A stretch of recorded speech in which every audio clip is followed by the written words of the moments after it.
Barbenheimer has taken the cinema world by storm, being one of the best opening weekends the box office has ever seen. However, while geeks and nerds went to go watch Oppenheimer, the distinguished gentleman went straight into the Barbie theater to experience a true cinematic masterpiece. And us? Well, we went to watch Sound of Freedom since the seats for both Oppenheimer and Barbie were taken.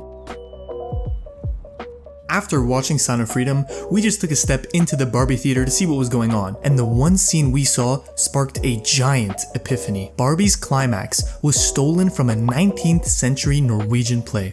Let us explain. Barbie's story revolves around a singular Barbie trying to find her purpose away from a so-called idealized society of Barbieland after encountering what might be considered an existential crisis. Yet, the part of the movie we want to focus on is the male role of Ken and the setting of the plot, Barbieland.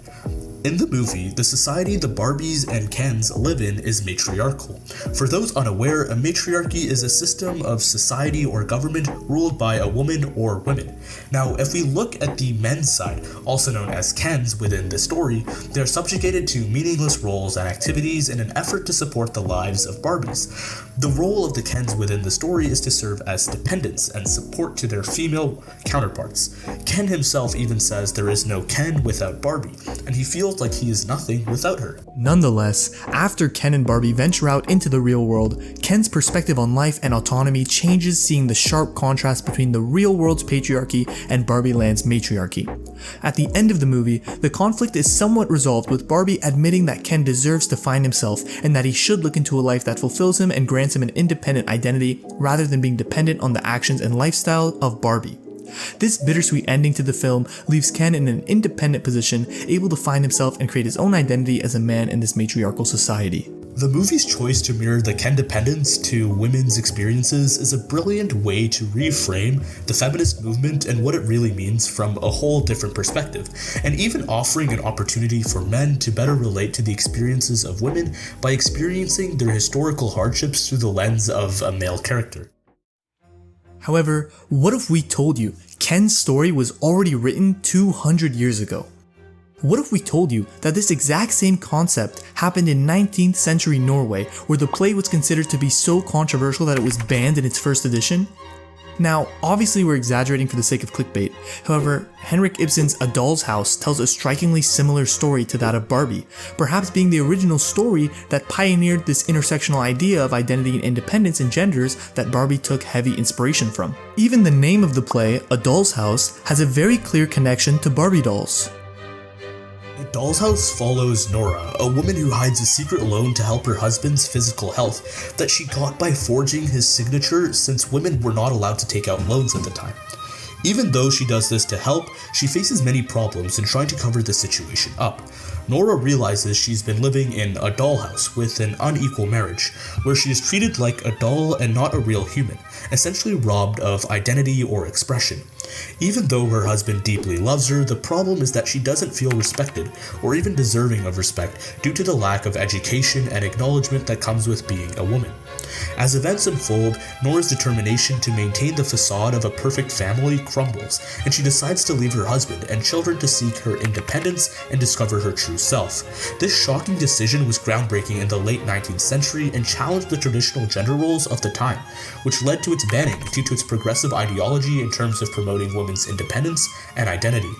The play ends on an unresolved note, leaving the audience to ponder the consequences of Nora's actions and the issues of gender roles and societal expectations. A Doll's House remains a classic and influential work in the world of literature, theater, and our understanding of gender roles. This idea demonstrated how a woman was treated like a doll in a doll's house, where they lacked education and didn't get respect nor acknowledgement for the work they were doing, which was always supplementary to other people's lives, whether it be cleaning their husband's house or taking care of their children. They weren't recognized as individual people, but rather supporting characters to their husbands and children. It wasn't necessarily saying this was a horrid life or a life all women didn't like, but rather an unfulfilling one that a woman should have the right to choose not to pursue if she so wishes. In the end, Nora decides she must leave her family to obtain the education and experiences she was never able to in order to complete herself as a functionally independent person. This is very clearly similar to Ken's storyline in the Barbie movie, where he feels like he is simply Barbie's supporting character and capable of having his own identity and self-respect. The climax where Ken has an outburst and reveals his true wantings of independence and identity is so similar to Nora's that we can't help but draw a line between the two works. Both Ken and Nora express their dislike to being thought of as simply accompaniments to their opposite gender counterparts and how they feel like nothing without them. Now that this is explained, I'm sure it's become abundantly clear how Barbie stole and copied Ibsen's work. Just kidding, but it should show how this idea of independence and a level of understanding between genders has always been prevalent and even controversial at times. Even now, with the release of Barbie, you have people calling it a man-hating liberal piece of trash. First of all, it's freaking Barbie. I don't know if us guys were expecting roided and oiled up bodybuilders flexing on the stage for an hour and a half. This movie was clearly directed towards women, with Ken's storyline simply being a fun but important mirroring to the struggles of the feminist movement and the independence women have sought for years. It also gives us guys a chance to see this from a male lens, creating the bridge between genders that is necessary for common ground. Let's not be the same people that banned Ibsen's work from being shown and stop people from gaining some insight into the other genders' lives. Let us learn from history through Barbie. In conclusion, Greta Gerwig's Barbie serves as an amazing rendition and retelling on what is deemed as such a revolutionary piece of literature. By using the story of Nora to build the story and framework of the world building in the Barbie universe, the story is propelled for the better to provide more depth to what is already a very deep and meaningful film.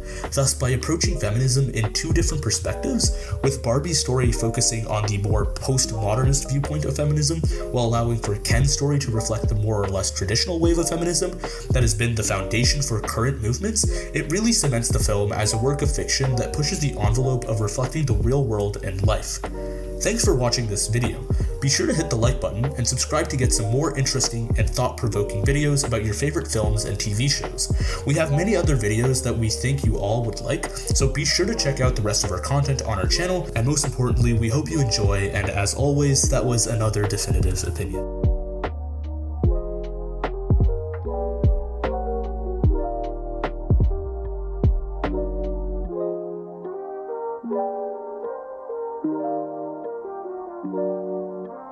Thank you.